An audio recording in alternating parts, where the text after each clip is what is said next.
Welcome to the Luxembourg Fundcast. Please note that this AI-generated podcast is for general information only and does not constitute financial or legal advice. Right. Listeners should always independently verify all information and consult a qualified professional. Exactly. This show is produced by Bertrand Mariaux, a regulatory lawyer qualified as Avocat à la Cour in Luxembourg and Paris. And please note that this episode is current as of 16 July 2026. So today we are unpacking a highly specific framework in international finance, which is the concept of reverse solicitation. We're looking at overarching European Union directives, national laws, and regulatory guidelines to understand how this actually operates. Yeah, and the central thesis we really need to establish right away is that reverse solicitation is not some general cross-border authorization. It is a strictly contained initiative-based exemption. Right. It requires a stringent operational discipline. So to start, let's define what this actually is under the legal framework. The baseline definition is the provision of an investment service at the client's own exclusive initiative. Exactly, meaning the client independently requests a service. And crucially, the firm has never solicited that client in their territory. They haven't promoted the service, and they haven't used an intermediary to drum up business. Okay, so if those conditions are met, it might allow a firm to bypass specific regulatory requirements because the service isn't legally regarded as being provided in the client's home country. Right. But again, returning to our main thesis, this is not a permanent, all-access pass to operate in a foreign market. There are strict limits. Well, let's look at those limits, starting with the geographical rules. This is our first major takeaway. Before a firm does anything, they have to run a strict territorial analysis, right? We do. The direction of the service is the primary control.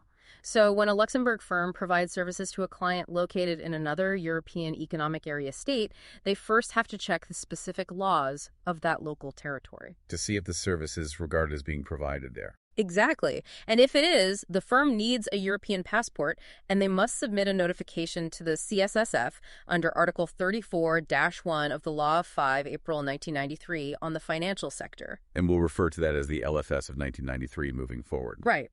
Now, if that same Luxembourg firm is serving a client located entirely outside of the European Economic Area, the passport doesn't apply. The law of the client's local jurisdiction strictly dictates the rules. So the local law determines if reverse solicitation is even available. That is a notable operational challenge for the firm. But what about the other direction? What if a third country firm, a firm from outside the EU, provides a service to a client sitting in Luxembourg? That is governed by the EU's overarching rulebook, Directive 2014-65-EU, Consolidated 6 June 2026. Which is commonly known as MiFID II of 2014. Yes. Specifically, Article 42 of MiFID ZFTLit of 2014 covers retail and elective professional clients. And for per se professionals and eligible counterparties, we look at Regulation 600-2014. Or MiFIR of 2014. Right. Under Article 46-5 of MiFIR of 2014. And on top of that, Luxembourg's national financial laws apply, specifically Article 32-1-3 of the LFS of 1993. Okay, so the jurisdiction checks are thorough. But I want to pause on the types of services allowed, because the text makes a very clear distinction. This exemption is explicitly for investment services. Yes, strictly investment services. So what if an institutional client independently reaches out to a Luxembourg bank and just wants to make a standard cash deposit? Well, the rules change entirely. Accepting deposits or other repayable funds carries significant systemic risk. It requires strict capital controls. Right. So you can't use reverse solicitation for that. No, you cannot. If a third country firm comes into Luxembourg to provide repayable funds, Article 32-5 of the LFS of 1993 kicks in. That article requires explicit written authorization from the CSSF. So there are zero exceptions for deposits, regardless of client initiative. None at all. Okay, so moving to our second core takeaway. Let's say the geographic rules check out, and it is an investment service. A firm receives that independent inquiry. The immediate operational reality is that they cannot just reply with a commercial proposal. No, they cannot. And this introduces the digital footprint trap. Prior contact is a strict regulatory hazard.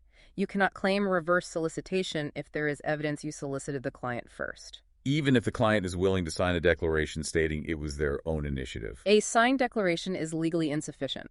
The European watchdog, ESMA, addressed this in the ESMA Q&A of 25 May 2018.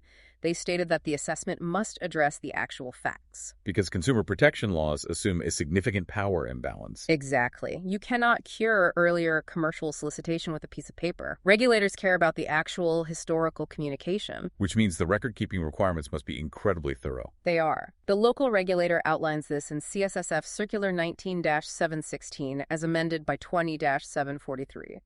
When a firm gets an inquiry, they must first freeze and retain the original message. Complete with the exact date and time. Right, timestamps are critical. Then they must identify the client's country of residence and the location from which the request was made. And thirdly, they have to record the precise words the client used, correct? Yes, the precise words and the exact product requested. And then the firm essentially conducts an internal audit. They must search their own CRM systems for past marketing campaigns, previous call logs, or prior meeting notes. So they have to prove a negative, essentially. Prove that there was complete radio silence prior to this initiative. Exactly. The source text actually provides 3 operational situations to illustrate this. First is a defensible situation. Where the client sends a clean email requesting a specific product, and the internal systems show 0 prior campaigns. Right. The compliance team confirms the local law permits it, and they proceed. That is defensible. But the second situation is indefensible. This is where the firm might have sent a presentation previously, and the client replies to it much later. Yes. That subsequent response does not transform the original interaction into reverse solicitation. The firm made the first move. The exemption does not apply. And the third situation requires clarification. This happens when an intermediary introduces the client. And this is complex. The firm must establish exactly for whom that intermediary was acting. If commercial activity was previously undertaken by the intermediary on the firm's behalf, it could apply as solicitation by the bank, subject to the regulator's interpretation at this stage. So until you verify the intermediary's true operational role, you cannot proceed. Exactly. It shows how compliance must be a continuous, transaction-by-transaction parameter. Which reinforces our central thesis.